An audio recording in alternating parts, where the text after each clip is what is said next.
Bonjour à tous, ravi de vous retrouver ce lundi. Voici les principaux titres de ce 13h. Dans ce journal, nous parlerons de la rentrée universitaire. Les manifestations officielles ont eu lieu à Kétou. Guillaume Avienou a suivi de près la cérémonie.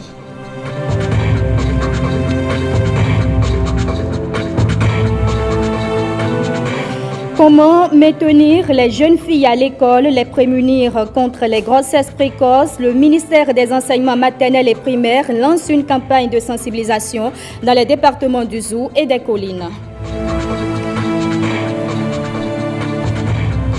Les professionnels des médias apprécient les projets réalisés au Bénin par l'UEMOA sur initiative de l'institution elle-même. Ces professionnels des médias étaient en atelier à Parakou. Bienvenue au journal. Les femmes engagées pour les nominations et les élections paritaires ont initié le projet Follow-up. Sa mise en œuvre est appuyée par les États-Unis. 600 jeunes sont bénéficiaires du dit programme. On en parle en détail avec Assel Dancy et Monique Toron.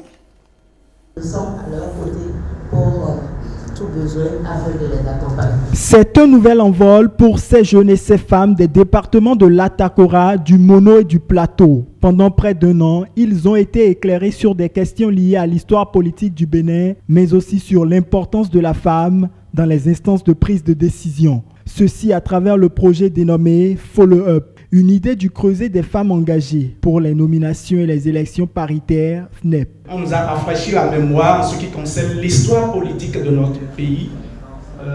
En plus de cela, on nous a expliqué le fonctionnement des institutions de la République.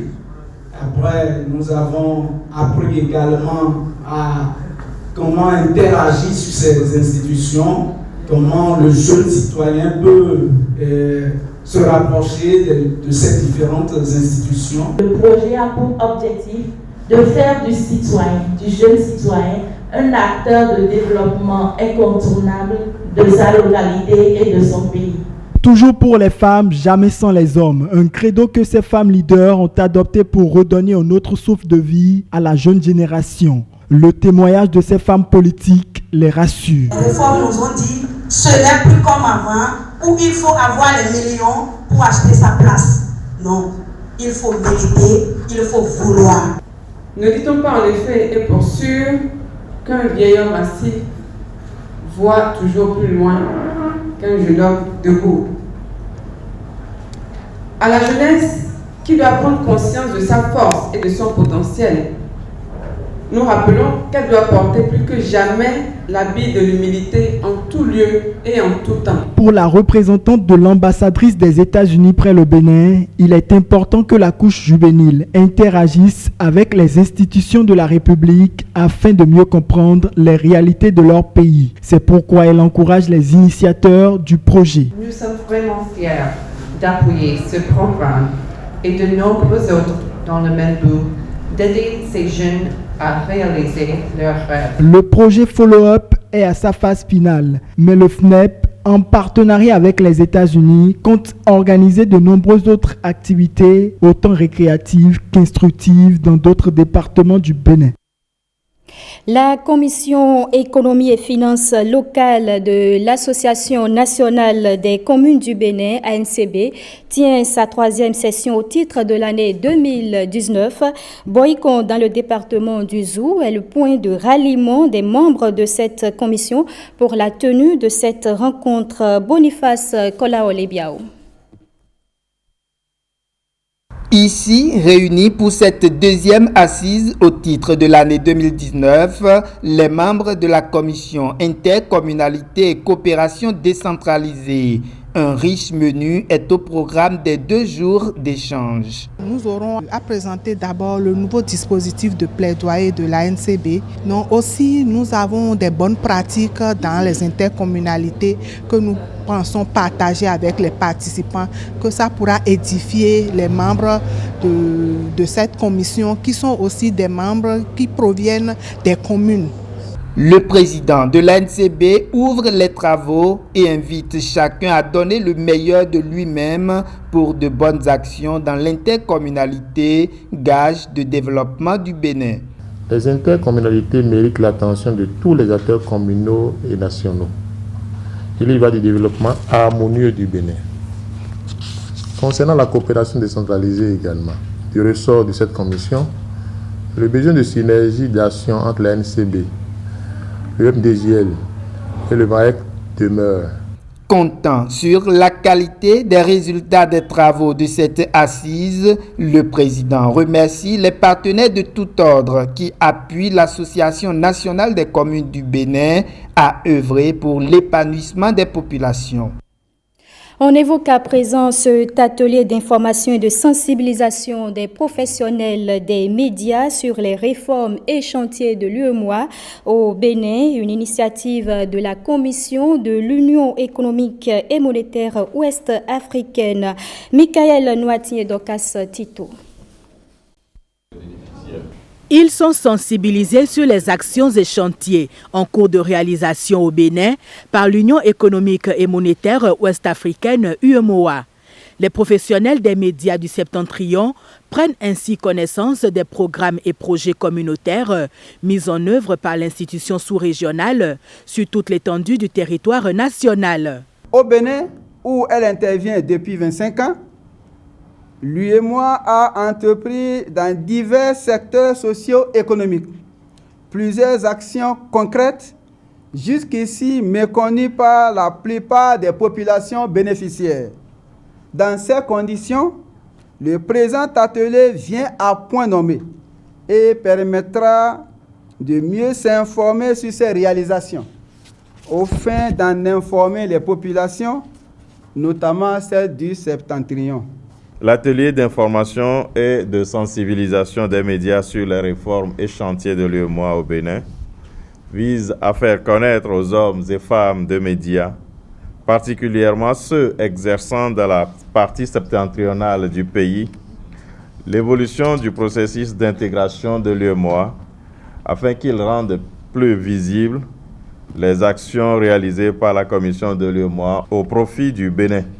Cela se justifie par le fait que le processus d'intégration amorcé par l'UEMOA depuis sa création a permis d'adopter et d'effectuer des réalisations concrètes au profit des populations. Malheureusement, celles-ci ne connaissent pas ou peu ces actions dont elles sont pourtant bénéficiaires. Le règlement 14 de l'UEMOA, dans toutes ses facettes, le bilan des revues annuelles des réformes, politiques, programmes et projets communautaires au Bénin sont entre autres communications. Le présent atelier, qui servira de cadre pour informer et sensibiliser les journalistes sur les réformes communautaires de l'UEMOA au Bénin, vise à leur permettre à leur tour d'expliquer et contextualiser de façon à permettre au plus grand nombre de comprendre la nécessité de dites réformes. Une visite des sites de projets réalisés par l'UEMOA dans la ville de Parakou est également prévue. Elle permettra de toucher du doigt la pertinence des différentes réformes engagées par l'institution. La rentrée a eu lieu dans les universités du Bénin et c'est l'Université nationale d'agriculture qui a accueilli les manifestations officielles. C'est depuis là-bas que les autorités en charge du sous-secteur de l'enseignement supérieur ont insisté sur le rôle des universités dans la lutte contre la pauvreté au Bénin. Guillaume Avienou. Des enseignants du supérieur admis dans l'Ordre national du mérite sur le campus d'Hawaï à Kétou de l'Université nationale d'agriculture. Une distinction pour leur contribution à la formation de l'élite du pays afin de marquer d'un saut spécial la rentrée académique officielle dans les universités du Bénin au titre de 2019 et cela au plan national. Le campus de Hawaï de l'UNA, une université thématique, accueille l'événement pour rappeler la place de l'innovation portée par les universités dans la création de la richesse au profit de la nation avec pour but l'éradication de la pauvreté. Les innovations sont générées grâce aux deux missions traditionnelles des universités, à savoir la formation et la recherche. La recherche produit les savoirs, les connaissances et les inventions, et la formation transmet les savoirs, les connaissances et les compétences pour produire du capital humain. C'est ce qui explique que l'acteur principal des universités est un professeur, c'est-à-dire un enseignant-chercheur, qui n'est ni exclusivement un enseignant, ni exclusivement un chercheur.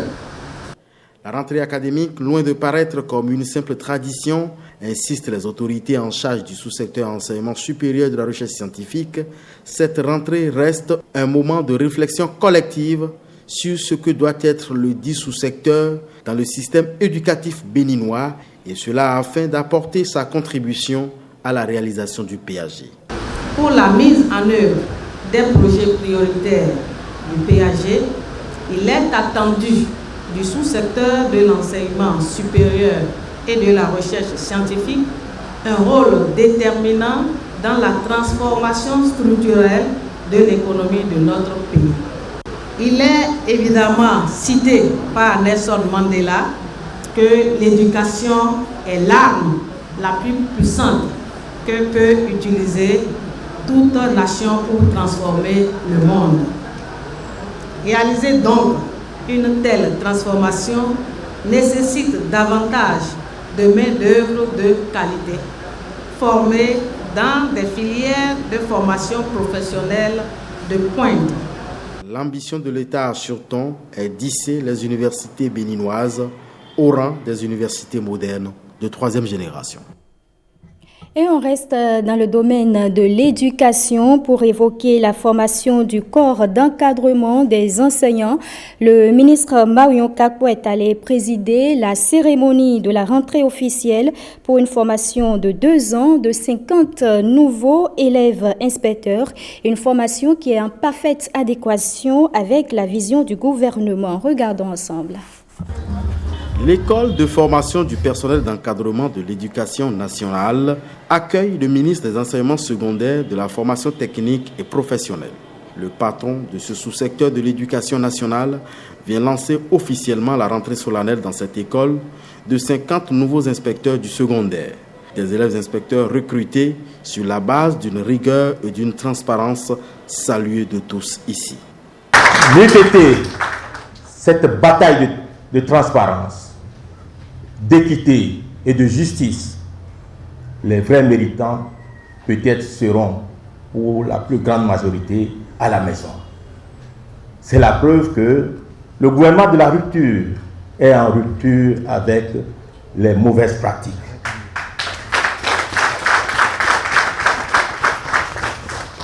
Plus de 700 millions de francs CFA ont été débloqués par l'AFD, l'Agence française de développement pour la formation de la promotion 2019-2020 de conseillers pédagogiques et de la promotion 2019-2021 de ses élèves inspecteurs. En décidant d'être l'unique bailleur de fonds de l'État béninois de ces formations, l'AFD voudrait accompagner la nouvelle organisation du suivi et de la formation des enseignants mise en place par le gouvernement. Une formation de cadre d'encadrement dite de proximité des 10 enseignants. Mon souhait est que la formation rénovée des inspecteurs et des conseillers pédagogiques développe chez vous les mêmes compétences et les mêmes qualités au service de la qualité des apprentissages au Bénin. À l'issue de la présente formation, il est recherché chez ceux qui y participent plusieurs compétences. La formation de cette cohorte doit alors s'adapter à l'ambition du gouvernement qui vise un suivi pédagogique rapproché et plus efficace. C'est pourquoi, à la fin de cette formation, les élèves conseillers pédagogiques ainsi que les 50 nouveaux inspecteurs seront capables de donner des conseils de qualité au ministre en matière de politique éducative, apporter une expertise de qualité aux directions centrales, techniques et aux structures ayant en charge l'éducation et la formation dans notre pays. La liste est longue. Les autorités béninoises en charge du secteur de l'éducation déclarent vouloir rompre avec la pratique de l'inspecteur bourreau de l'enseignant Une impression donnée par certains inspecteurs jusqu'à un passé récent.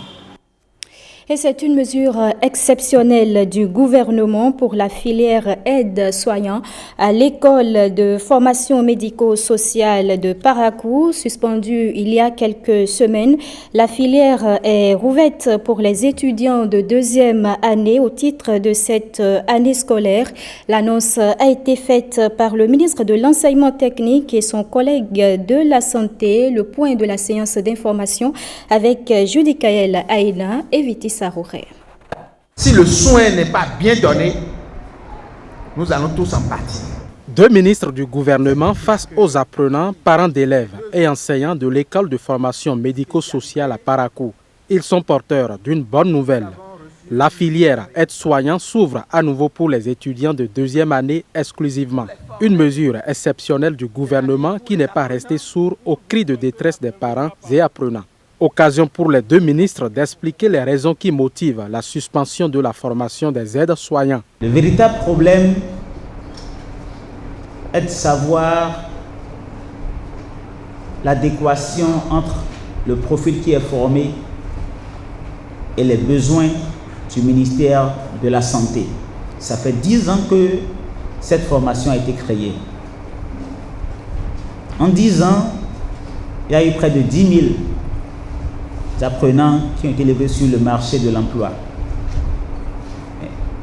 Il faudrait qu'on s'arrête pour nous demander ce que deviennent ces agents aides-soignants qui sont livrés sur le marché. Un aide-soignant n'est pas un infirmier.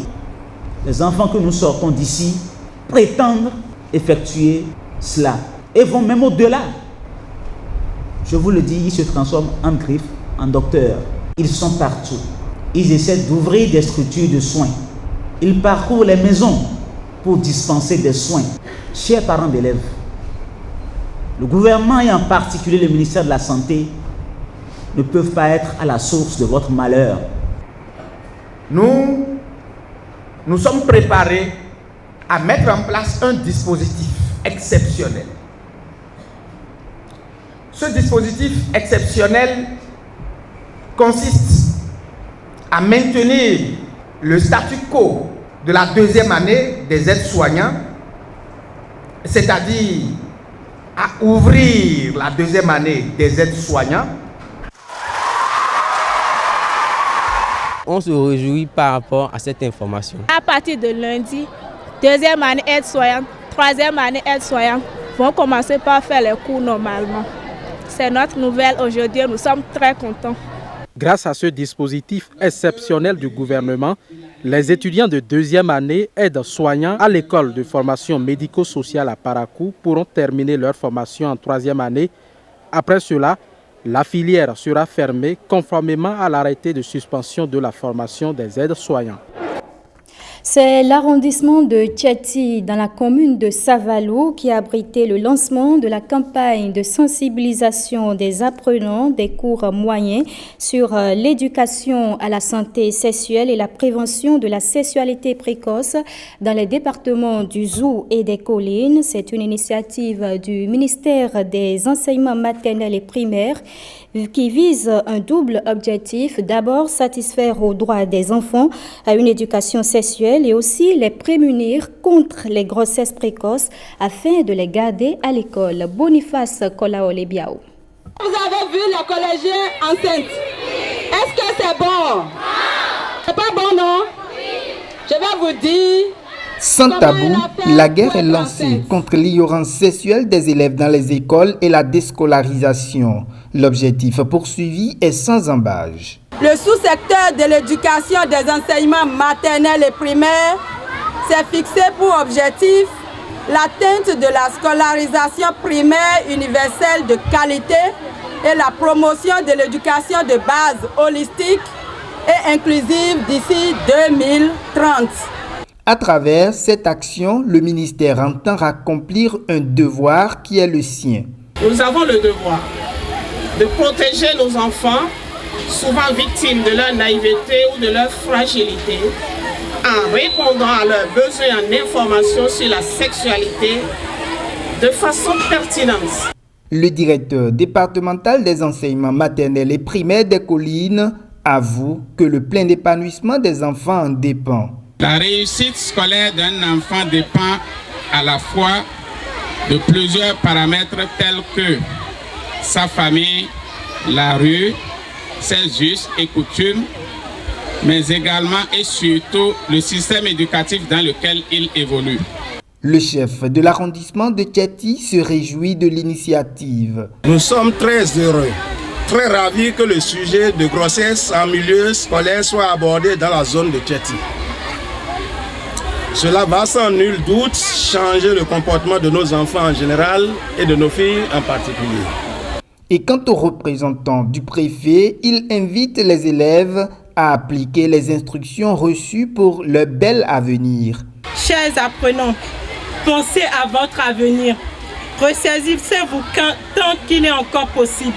Une exhortation à la dénonciation des auteurs des grossesses des mineures filles, surtout élèves, est faite aussi afin de sanctionner et d'arrêter l'abus sexuel des enfants. Le village de Massé dans la commune de Glazoué dispose désormais d'infrastructures adéquates pour l'enseignement et l'éducation des enfants. Le joyau est mis à disposition de l'école de la localité par une généreuse donatrice. On retrouve Boniface Kolaole-Biao.